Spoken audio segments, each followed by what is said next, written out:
Bienvenidos al programa número 408 de Economía en Breve del 6 de abril del 2025. Vayan apartando la fecha del 30 de abril a las 6 de la tarde porque ya viene nuestro siguiente webinar trimestral en el que tendremos muchas cosas que comentar para este mundo que nos ha cambiado tan radicalmente en estos meses. Vaya tiempos que nos está tocando vivir en los que están ocurriendo cosas que antes hubiéramos considerado impensables. Comienzo con una reflexión breve que me encontré en este maravilloso libro de Baltasar Gracián, El arte de la sabiduría mundana, y que aplica para lo que ocurrió esta semana, pero de una forma curiosa.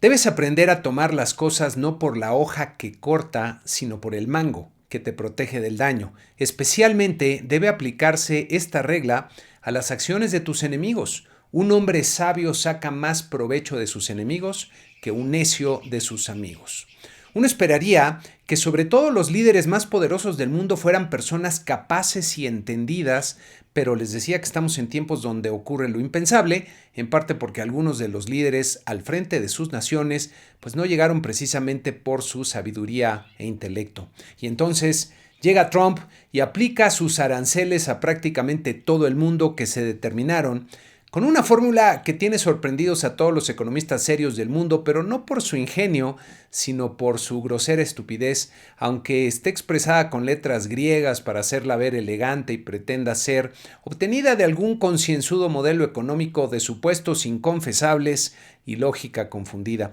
Con esta amenaza cumplida, Trump asesta un golpe brutal a la cooperación internacional y al sistema global que Estados Unidos construyó desde la posguerra y que tantos beneficios les han aportado, alienando a los amigos y aliados de Estados Unidos y deleitando a sus enemigos. Seamos claros, lo ocurrido es un cataclismo económico, ya que Trump hizo pedazos la palabra de Estados Unidos como país, faltando a cualquier cantidad de acuerdos, como por ejemplo nuestro Tratado de Libre Comercio. Estas medidas son suficientes para llevar a la economía de Estados Unidos a una recesión y, dependiendo de las reacciones, represalias y nuevas ocurrencias de Trump, podrían inducir incluso una severa depresión económica con varios años perdidos. Si lo que verdaderamente pretenden Trump y su gente es que fluyan los trabajos de manufacturas a los Estados Unidos, esto ocurrirá si se cumplen una de dos cosas que de todas formas terminan en lo mismo: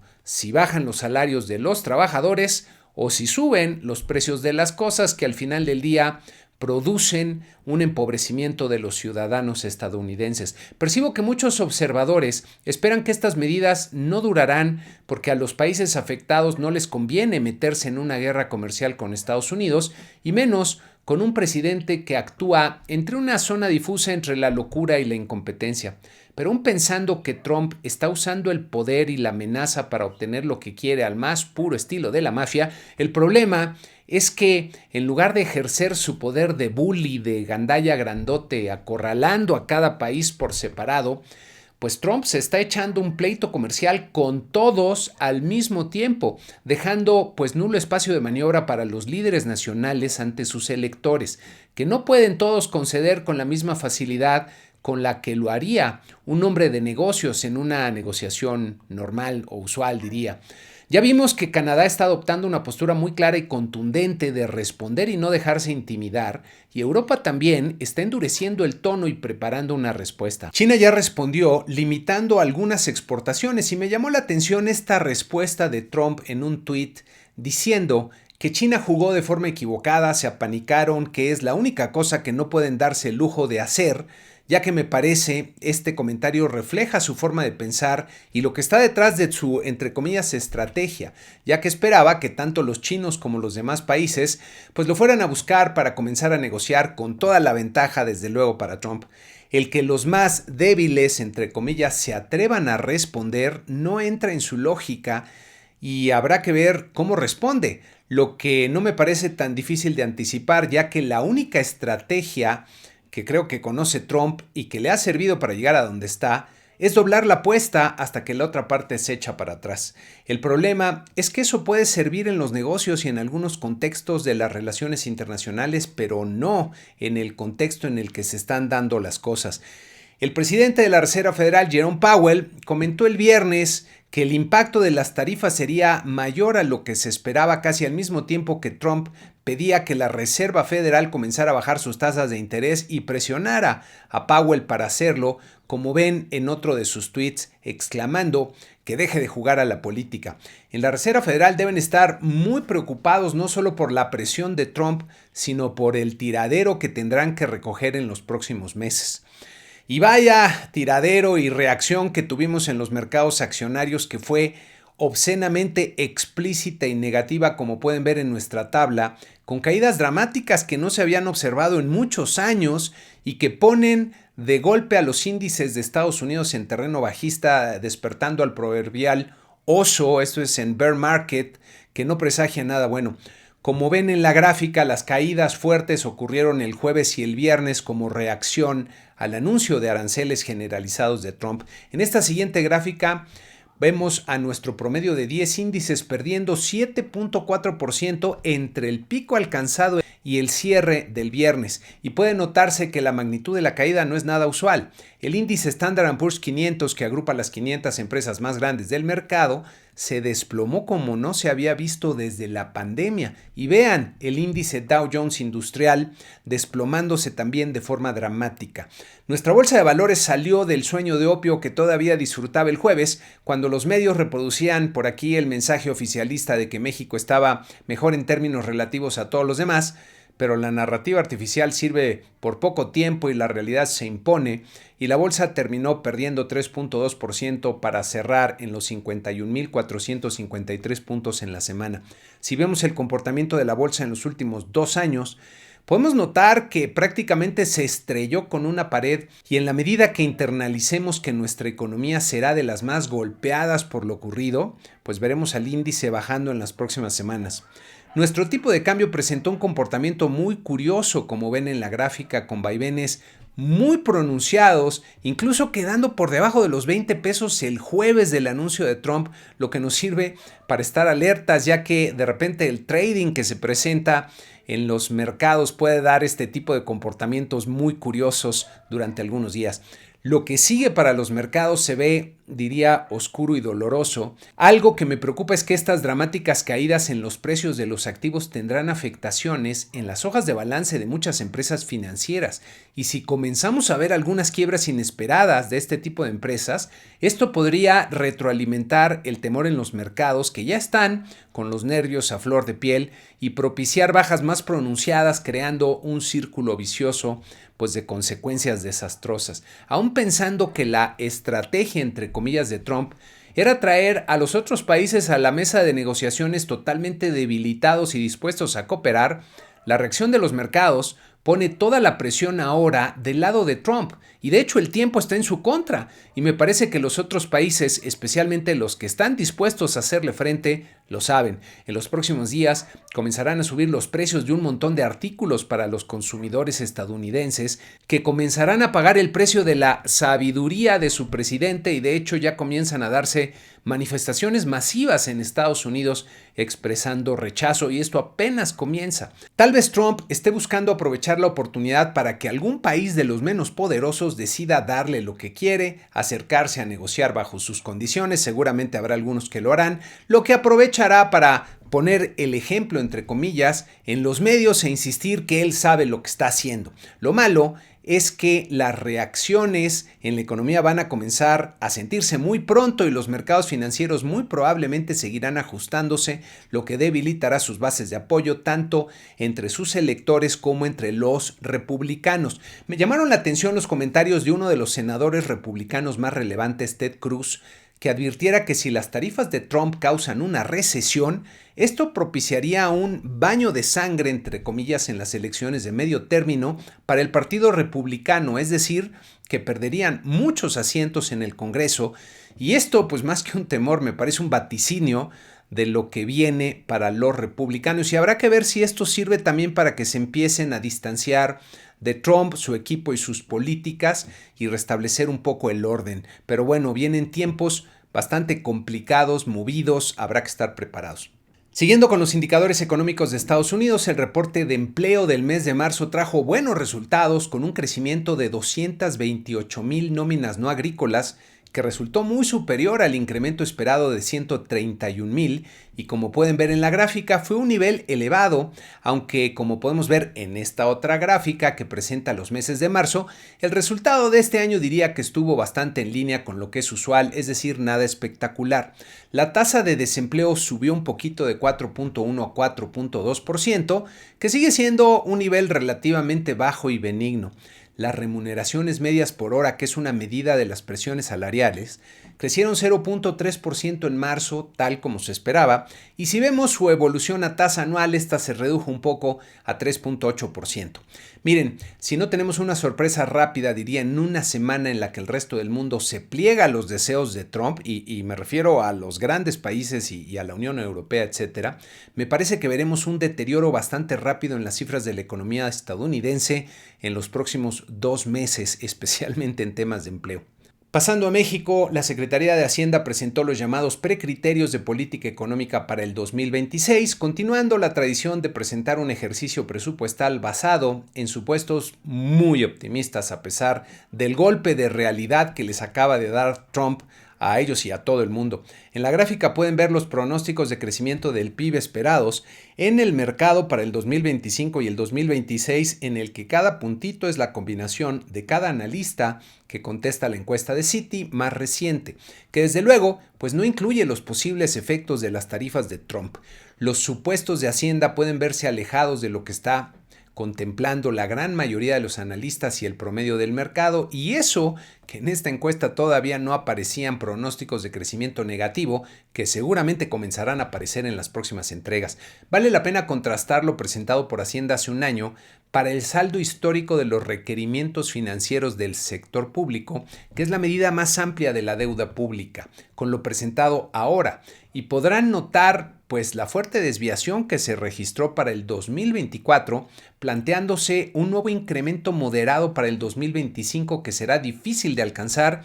si la economía no crece. Como hay muchos temas e indicadores para comentar, pues no me detengo mucho en este tema, pero me parece obligado a hacer notar en este cuadro, recortado por cierto y armado de nuevo,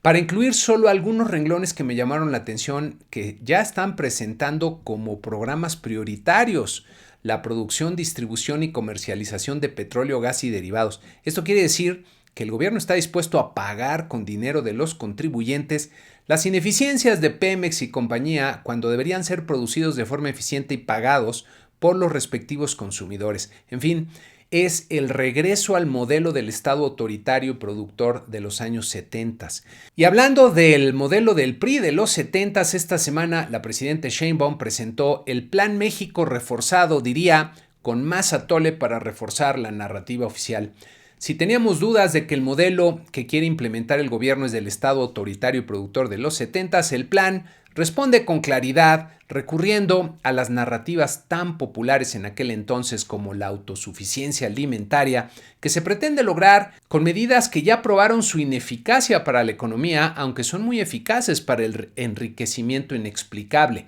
como los precios de garantía y los programas públicos. Ahora, con el nuevo chocolate del bienestar que los enterados recordarán, quiénes son los hijos de algún expresidente que se dedican a producir chocolate. Desde luego, no voy a comentar todo el plan porque nos llevamos un buen rato, pero sí algunas de las cosas que saltan y sirven para entender lo que se busca. La autosuficiencia energética mediante la participación central del Estado y los acuerdos, entre comillas, voluntarios, para no moverle a los precios. Solo para recordar que es muy fácil prometer, pero otra cosa es cumplir las promesas, aquí pueden ver cómo se desplomó la producción de petróleo en el país en la administración pasada y lo que va de la actual, comparado contra lo que se prometía. Desde luego, la sustitución de importaciones no podía faltar en el compendio de medidas setenteras, así como la elaboración de leyes que suenan bien pero terminan produciendo despilfarro de recursos y corrupción, como esta de adquisición sin mecanismos efectivos de transparencia y rendición de cuentas.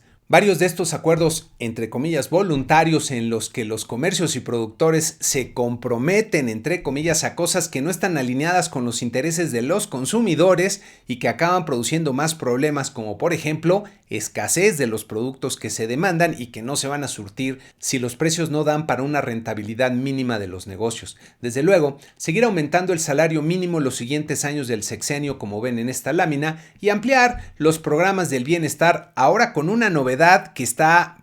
para ponerse a pensar o a llorar tal vez, que es la de este programa de estufas de leña del bienestar, al que dedicarán 500 millones de pesos para regalar, pues se entiende, 1 millón de estufas en comunidades rurales. Además del impacto ecológico negativo que tendrían estas estufas, me parece increíble que sea más fácil producirlas y entregarlas que mejor comprar pues una cantidad similar de parrillas de cartuchos de gas más seguras y económicas, como pueden ver aquí. En fin, ojalá esto bastara para evitar la recesión que al parecer ya está aquí y que se va a producir como consecuencia de las tarifas de Trump en la economía mexicana, pero la realidad es mucho menos plegable que las narrativas y para transformarlas se requieren por lo menos los conocimientos adecuados y la verdadera voluntad política de mover al país hacia la prosperidad y no únicamente afianzar y conservar el poder. Por cierto, ya algunas armadoras automotrices en México comenzaron a anunciar decisiones de cambios en su producción, como Stellantis y Nissan,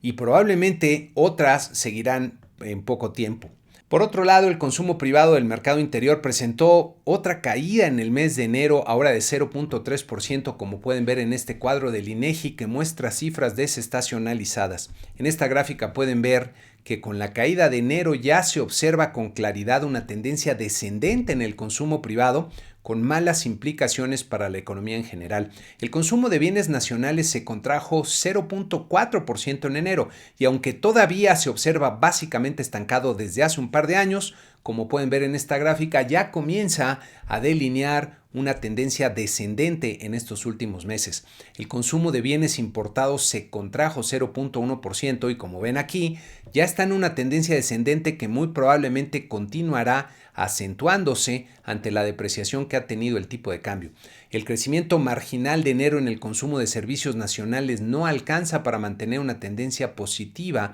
en el consumo privado y si la economía en general se sigue debilitando, podríamos ver un cambio en la tendencia también de este componente. La formación bruta de capital fijo, que es otra forma de llamar a la inversión, siguió en declive durante enero al caer 1.5%, como ven en este cuadro del INEGI, nuevamente con cifras desestacionalizadas. Tanto la inversión en construcción como en maquinaria y equipo se contrajeron de forma importante, como ven en el cuadro. En esta siguiente gráfica pueden ver que la inversión total viene ya en franco descenso luego del, entre comillas, milagroso repunte que se dio principalmente en el 2023. La inversión en construcción es el componente que muestra la mayor debilidad, ya que, como ven en la gráfica, se ha desplomado en el último año y medio. La inversión en maquinaria y equipo, que se había mantenido en una tendencia ascendente, comienza a debilitarse y a dar señales de cambio de tendencia, como pueden ver aquí.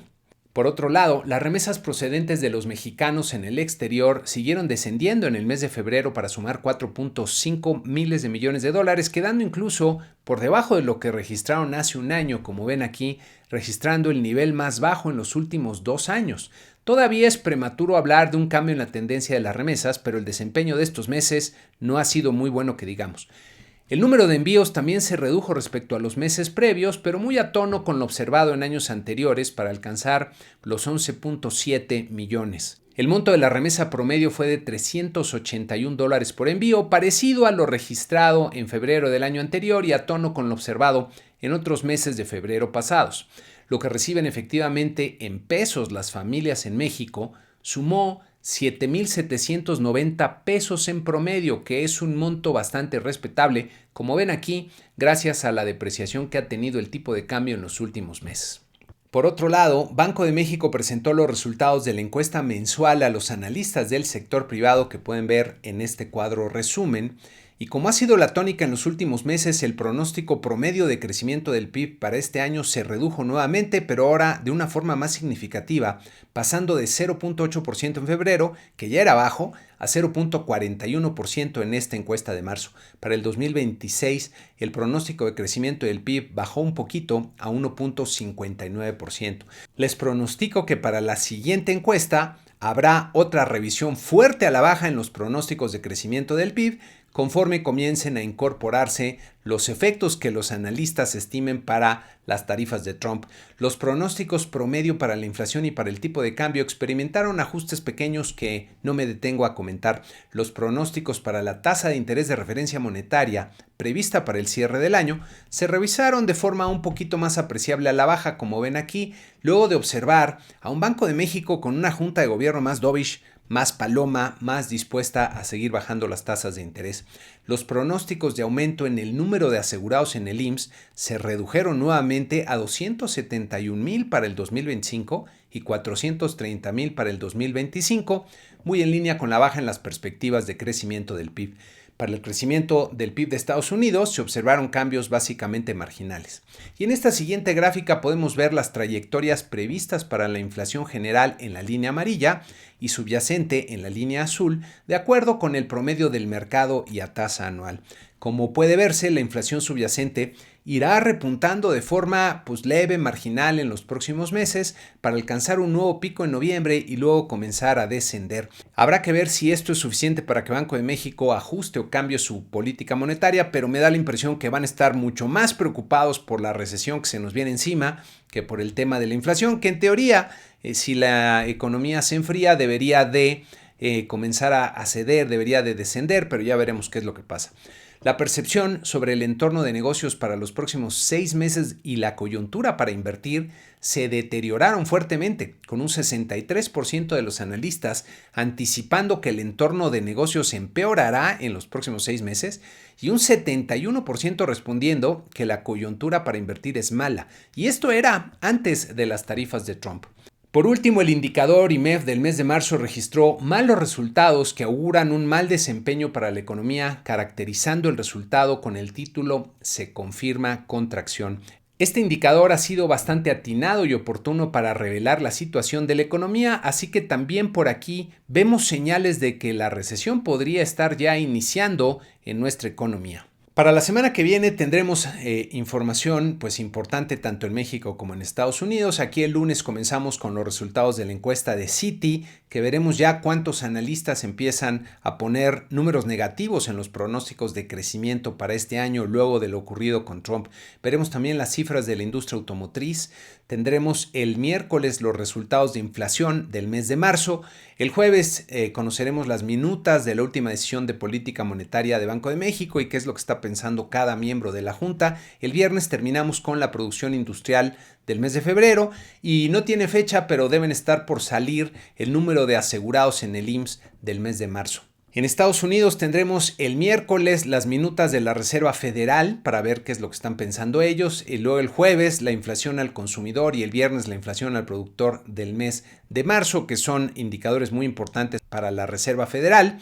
Y no tiene fecha, pero bueno, Trump sigue suelto y haciendo de las suyas y vamos a ver cómo se van dando las cosas en los mercados después de las tarifas, qué es lo que empieza a pasar. No parece ser que Trump vaya a ceder, probablemente veremos que empiezan a hacer en los medios mucho escándalo con algunos de los países que podrían conceder lo que está buscando, pero los precios van a empezar a ajustarse ya en Estados Unidos una vez que entren en vigor las tarifas y pues vamos a ver cómo se van dando las cosas. Especialmente importante será ver cómo van reaccionando los mercados y qué noticias alrededor de los mercados financieros se van gestando. Entonces, agárrense porque es probable que tengamos otra semana de mucha volatilidad y movimiento. Y con esto terminamos este programa número 408 de Economía en Breve. Muchas gracias y que tengan una excelente semana.